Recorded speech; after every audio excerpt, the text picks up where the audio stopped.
Class 9-এর Bangla ধীবর সংক্রান্ত। এখানে শকুন্তলার কথা এখানে বলা হয়েছে। তিনি কন্দমুনি আশ্রমে থাকতেন। শকুন্তলার সাথে রাজা দুষ্মন্তের বিবাহ হয়েছিল, কিন্তু বিবাহের পরে দুষ্মন্ত চলে গেছিল নিজের রাজ্যে এবং তিনি বলেছিলেন তিনি সময় মতো শকুন্তলাকে লোক পাঠিয়ে নিয়ে যাবেন।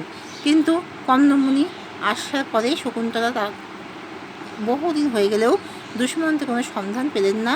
তখন শকুন্তলা খুবই তার জন্যে মনে হতাশা নিয়ে তার চিন্তা করতে করতে সময় কাটাতেন। এমনই সময় অগ্নিমত্ত ঋষি দুর্বাসা সেখানে এসে উপস্থিত হন।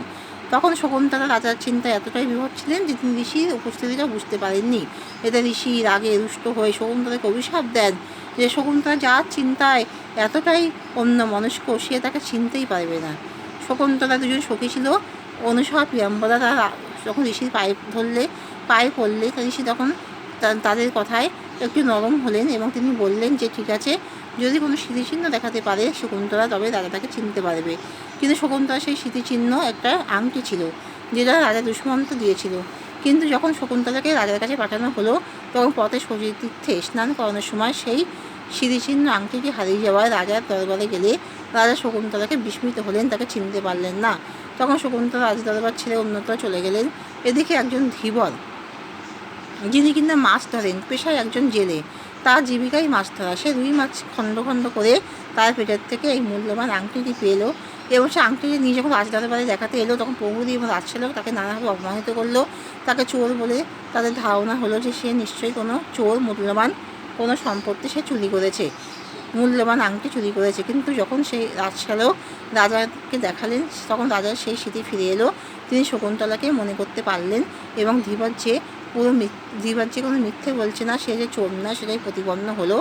এবং এখানে ধীবর সংক্রান্ত গল্পটি এইভাবে নামকরণের সার্থকতা পেয়েছে যে ধীবরের জন্য রাজার স্মৃতি ফিরে এলো।